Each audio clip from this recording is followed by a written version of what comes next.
ከተሞች ላይ ችግር መፈጠሩ አይቀርም። ችግር በተፈጠረበት ቁጥር ደግሞ ኢንቨስተሩ ወደ ኢትዮጵያ የመግባቱ ፍላጎት እየቀነሰ መሄዱ አይቀርም። እነዚህ ነገሮች እንዴት ብለን ነው የምናያቸው? እኔ እንደማስበው ጂቲፒ ዋን ላይ የነበረው የኢንዱስትሪያላይዜሽን ስትራቴጂ በአብዛኛው የውስጥ ባለሀብት ላይ ትኩረት የሰጠ ነው። ያኛው ደግሞ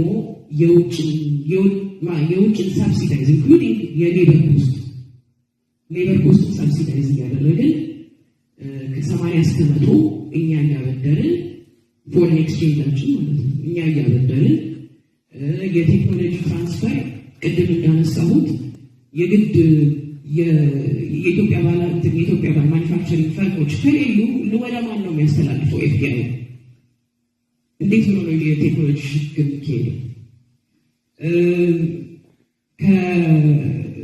ቅድም ከፌዴራሊዝም እና ማልቲ ፓርቲ ዲሞክራሲ የሚለውንም እኔ እንደሚገባኝ ማልቲፕል ሴንተርስ ኦፍ ፓወር ነው እንጂ ማልቲ ፓርቲ ዲሞክራሲ ያው ድሮ እንደሚባለው የነበረው የሄጀሞኒክ ፓርቲ ሲስተም ነው የምንፈጥረው። እዚህ ይሄ ማልቲ ፓርቲ ዲሞክራሲ ሙሉ በሙሉ ከቁጥር እናወጣለን ሳይሆን የፓርቲው መርሆች ግን ኖርማቲቭ ቫሊዩስ እስኪሆኑ ድረስ